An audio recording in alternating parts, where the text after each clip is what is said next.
Assalamualaikum warahmatullahi wabarakatuh. Kali ini Ibu akan menjelaskan tentang materi terampil menggunakan alat ukur.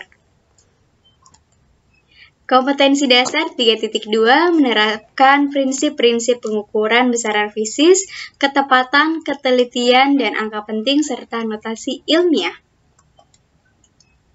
Untuk tujuan pembelajarannya, melalui kegiatan pengamatan, percobaan diskusi, dan proyek diharapkan kalian mampu memahami pengertian besaran dan satuan, membedakan ketelitian dan ketepatan, menerapkan prinsip-prinsip pengukuran, memahami cara menggunakan alat ukur, membaca skala dan menuliskan hasil pengukuran, memahami kesalahan pengukuran, menggunakan prinsip angka penting, menganalisis cara melakukan pengukuran menggunakan jangka sorong dan mikrometer sekrup, menerapkan hasil pengukuran menggunakan angka penting, menganalisis cara pengolahan dan penyajian data, membedakan besaran, satuan, dan dimensi, membandingkan ukuran dalam berbagai objek alam, serta menunjukkan perilaku dalam melakukan percobaan. Nah, ini adalah peta konsep dari keseluruhan pembahasan di bab ini tentang pengukuran yang memerlukan akurasi, presisi, sensitivitas, dan kalibrasi alat. Kemudian pengukuran yang merupakan salah satu besaran fisika yang dibutuhkan dalam besaran fisika ya, yang terdiri atas besaran pokok yaitu panjang, massa, waktu, temperatur, jumlah zat, kuat arus listrik, intensitas cahaya. Kemudian besaran turunan yang terdiri dari luas, volume, massa jenis, percepatan, kecepatan, dan gaya, dan masih banyak besaran-besaran turunan lainnya. Kemudian pengukuran dapat berupa pengukuran yang dilakukan secara berulang-ulang, yang dapat menghasilkan nilai rata-rata dan simpangan baku, kemudian dapat juga berupa pengukuran tunggal. Nah, apa yang kamu ketahui tentang pengukuran? Sebelum masuk ke pengukuran, Ibu akan menjelaskan sedikit bahwa fisika adalah cabang ilmu pengetahuan yang mempelajari gejala-gejala alam, khususnya tentang interaksi antara materi dan energi. Nah, gejala-gejala alam dan interaksi yang diungkapkan biasanya dirumuskan ke dalam besaran-besaran fisika seperti panjang, waktu, energi, gaya, dan suhu. Di antara besaran-besaran fisika tersebut, terdapat besaran-besaran yang dapat diukur secara langsung. Oleh karena itu, pengukuran ini merupakan satu bagian yang penting dalam fisika. Nah, waktu merupakan salah satu besaran fisika yang sudah akrab dalam keseharian kita ini. Secara tidak sadar, kita sering kali melakukan pengukuran besaran waktu. Nah, ingin mengetahui lebih dalam tentang pengukuran dan semua hal yang berkaitan dengan besaran dan satuan, yuk kita pelajari materi berikut ini. Nah, sebelumnya tentang pengukuran nih. Jika kamu diminta untuk mengukur tinggi badan kamu, pasti banyak cara untuk mengukur, salah satunya dengan membandingkan panjang jengkal di tanganmu. Nah, panjang jengkal ini misalnya untuk mengukur dari jari kita ini untuk mengukur tinggi badan. Akan tetapi, jika kamu membandingkan jumlah panjang jengkal jarimu dengan jari adikmu, pasti hasilnya akan berbeda, tentunya tidak sama. Nah, kegiatan membandingkan ukuran tubuh dengan berapa banyaknya jengkal itu dinamakan dengan kegiatan mengukur. Nah, tetapi pengukuran yang dilakukan dengan menggunakan jengkal ini tidak sesuai jika digunakan dalam fisika. Hal ini disebabkan karena panjang jengkal atau panjang tangan itu berbeda-beda satu dengan yang lainnya, sehingga tidak dapat dijadikan sebuah standar dalam pengukuran. Nah, dalam fisika, pengukuran itu adalah membandingkan suatu besaran dengan besaran standar. Seperti apa? Nanti akan kita pelajari. Nah, ini tadi pengukuran adalah membandingkan suatu besaran dengan besaran standar. Kita akan masuk ke materi besaran dan pengukuran. Contohnya dalam penerapan teknologi yaitu 2 buah kapal perang yang buatan PT Angkatan Laut ya. Di Indonesia ini diluncurkan, beritanya dari Surabaya nih, Kompas, PT PAL Indonesia meluncurkan 2 kapal perang, yakni kapal perusak kawal rudal atau PKR-1 dengan kapal perang strategik Selif Vessel atau SSV-1. Nah, ini kapal-kapal canggih ini merupakan karya anak bangsa Indonesia dan pesanan dari Kementerian Pertahanan dari Filipina. Nah, pernahkah kamu pergi ke tempat pembuatan kapal atau menyimak video pembuatan kapal? Bagaimanakah cara membuat kapal perang yang canggih? Dalam pembuatan kapal perang yang canggih dibutuhkan pengukuran dan akurasi serta tingkat presisi yang tinggi. Kesalahan pengukuran sedikit saja di dalam pembuatannya akan berakibat fatal pada fungsi-fungsi di dalamnya dan dapat mengakibatkan kecelakaan. Pernahkah kamu juga mendengar tentang kesalahan kecelakaan karena kecelakaan kapal ya karena kesalahan pengukuran? Apa sajakah macam-macam alat ukur dan bagaimana cara penggunaannya? Kita akan mempelajarinya di bab ini. Oke, kita masuk ke besaran dan satuan. Di sini ada contoh pensil yang diukur menggunakan mistar atau penggaris, diukur dari ujung benda tepat di angka 0 skala penggaris. Kemudian di paling ujung lagi menunjukkan angka 6,5.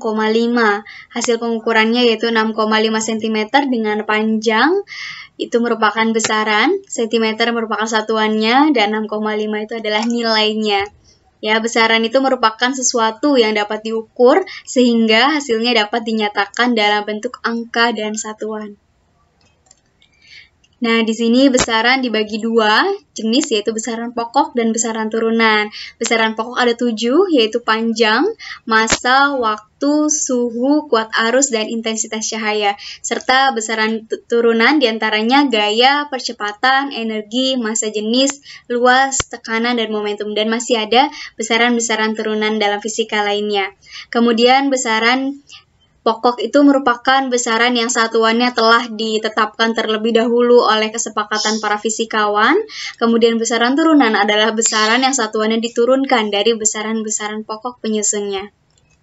Nah, ini dia tabel besaran pokok dalam satuan internasional. Di sini ada simbol dari panjang, L, massa, waktu, suhu dalam satuan Kelvin ya.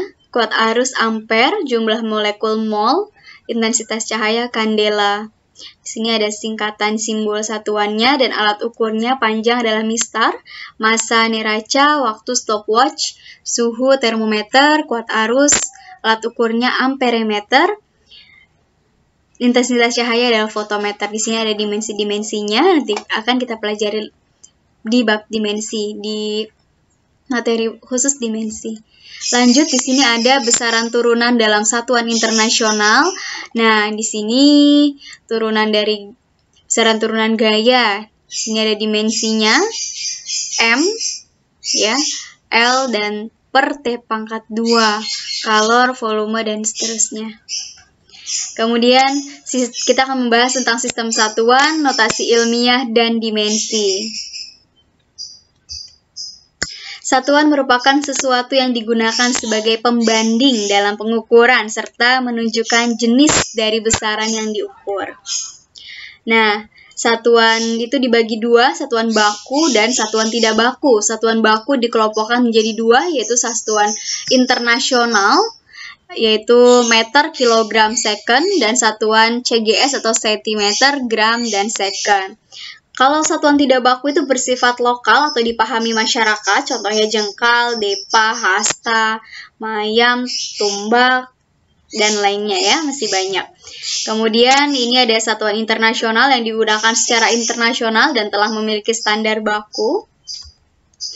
Nah, kita akan masuk ke notasi ilmiah yang biasanya digunakan untuk menyederhanakan penulisan sekaligus sebagai pembanding nilai satuan dalam suatu besaran yang sama. Nah, ini dia daftar nama, awalan, dan satuan. Di sini ada faktor kelipatan dari 10 pangkat 9 sampai 10 pangkat min 18 dengan nama awalan giga, mega, kilo, hekto, desi, senti, mili, mikro, nano, piko, femto, dan atto, serta simbol-simbolnya dengan contoh-contoh penggunaannya. Contohnya giga, gigawatt, mega, megawatt, bahkan sekarang ada yang tera ya, terabyte, dan seterusnya. Kita lanjut. Nah, kita akan membahas mengenai standar satuan panjang. Nah, untuk satuan panjang ini telah berkali-kali mengalami perubahan penetapan satuannya terkait dengan perkembangan ilmu pengetahuan sepanjang zaman gitu ya. Nah, pertama pada tanggal 30 Maret 1971, The French Academy of Science mengusulkan bahwa 1 meter sama dengan 1/10 juta kali jarak sepanjang permukaan bumi dari kutub utara hingga khatulistiwa melalui meridian Paris.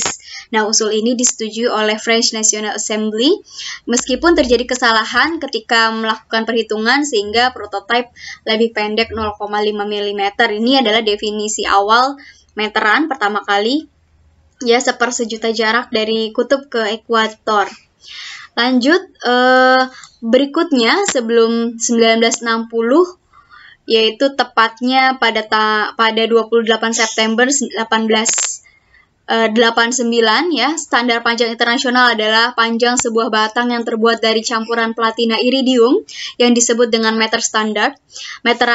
Meter standar ini disimpan di Sèvres dekat kota Paris, Prancis, ya. 1 meter ini didefinisikan sebagai jarak antara 2 goresan pada meter standar diukur pada temperatur 0 derajat Celcius.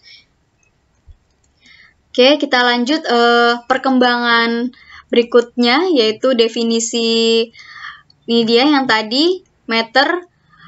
Pertama tadi 1889, yang sebelumnya berdasarkan prototipe artefak platina iridium digantikan, ya, oleh GCPM atau konferensi untuk pengukuran gitu ya. Di sini ada tadi. GCPM itu General Conference on Weight and Measure. Nah, tepatnya pada tanggal 14 Oktober 1960, konferensi yang ke-11 ini menetapkan 1 meter sama dengan 1.650.761,73 kali panjang gelombang sinar jingga yang dipancarkan oleh atom-atom gas krypton 86 atau Kr86 di dalam ruang hampa pada suatu loncatan listrik. Kemudian berkembang lagi ilmu pengetahuan. Sesuai dengan kemajuan pengetahuan dan teknologi, pada November 1983, definisi 1 meter dirubah lagi. Jadi 1 meter adalah jarak yang ditempuh cahaya dalam ruang hampa pada selang waktu 1/299.792.458 second, 1/200 juta, ya, dengan anggapan bahwa kecepatan cahaya di ruang hampa selalu konstan, yaitu 200.999.792.458 meter per second. Nah, meter standar inilah yang masih digunakan sampai sekarang. Jadi sudah mengalami beberapa perubahan definisi satuan meter ya dalam panjang ini. Ada berapa kali? Nah, dicatat baik-baik ya. Kemudian lanjut, kita akan masuk ke standar satuan massa. Yang kita gunakan adalah kilogram. Jadi dari tahun 1898, standar internasional untuk massa adalah sebuah silinder platina iridium yang disebut kilogram standar, dan kilogram standar ini disimpan di Lembaga Berat dan Ukuran Internasional Sèvres Paris. Ini seperti ini bentuknya, gambar silinder platina iridiumnya.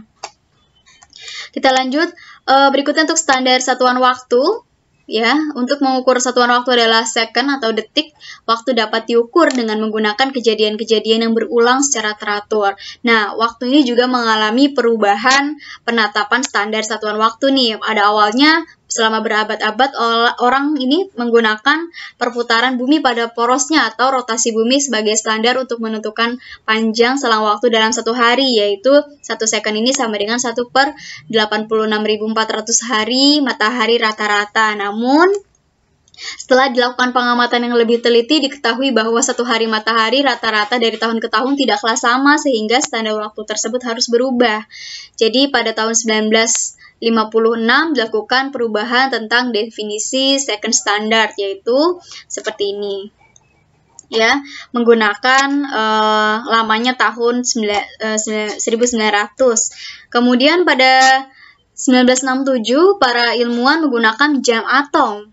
Ya, jam tersebut diatur oleh pergerakan atom cesium 133 dengan perkiraan hanya membuat sekitar 1 second aja setiap 6.000 tahun. 1 second ini didefinisikan sebagai selang waktu yang diperuntukkan oleh atom cesium 133 untuk melakukan getaran radiasi sebanyak, nah, banyak sekali nih angkanya nih. 9.192.631.770 kali berdasarkan Conference Generate Depots at Measure yang ke-13 nih, atau konferensi umum timbangan dan ukuran ke-13 ini jam atom cesium 133. Nah, sekarang sudah ada perkembangan yang baru, yaitu jam nuklir. Nah, untuk informasinya kamu bisa cari di literatur lagi ya.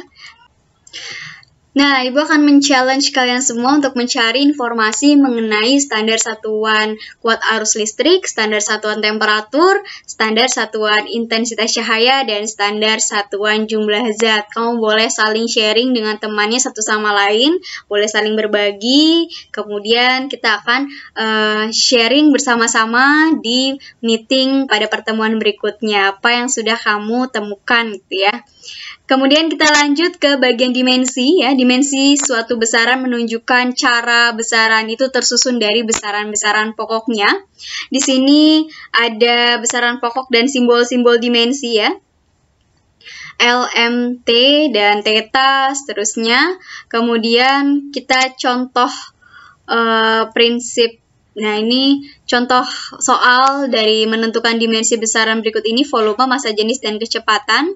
Di sini dimensi volume, kalau volume itu kan perumusannya dimensi panjang pangkat 3, ya, atau satuannya meter pangkat 3 di sini, atau L pangkat 3 dimensinya. Sedangkan massa jenis bisa dicari dengan massa per volume, massa kilogram satuannya, volume meter pangkat 3 atau meter kubik. Sedangkan dimensinya massa M, volumenya tadi L pangkat 3, sehingga didapatkan M dikali L pangkat min 3. Oke. Kemudian kecepatan, simbolnya V, perpindahan per waktu dengan simbolnya M per S. M-nya tadi L ya, length, dimensinya L ini, kemudian per T, waktu time, sehingga didapatkan dimensi kecepatan L T pangkat min 1. Kemudian Ibu akan men-challenge kamu untuk menentukan dimensi-dimensi besaran berikut ini, yaitu percepatan, gaya, dan usaha. Kalau kamu sudah dapat, nanti kamu bisa share ke teman-teman yang lain. Oke, demikian video pertama terampil menggunakan alat ukur. Ditunggu video berikutnya yang kedua, yaitu tentang pengukuran. Jangan lupa like, comment, dan subscribe video ini. Kemudian ditunggu video berikutnya. Wassalamualaikum warahmatullahi wabarakatuh.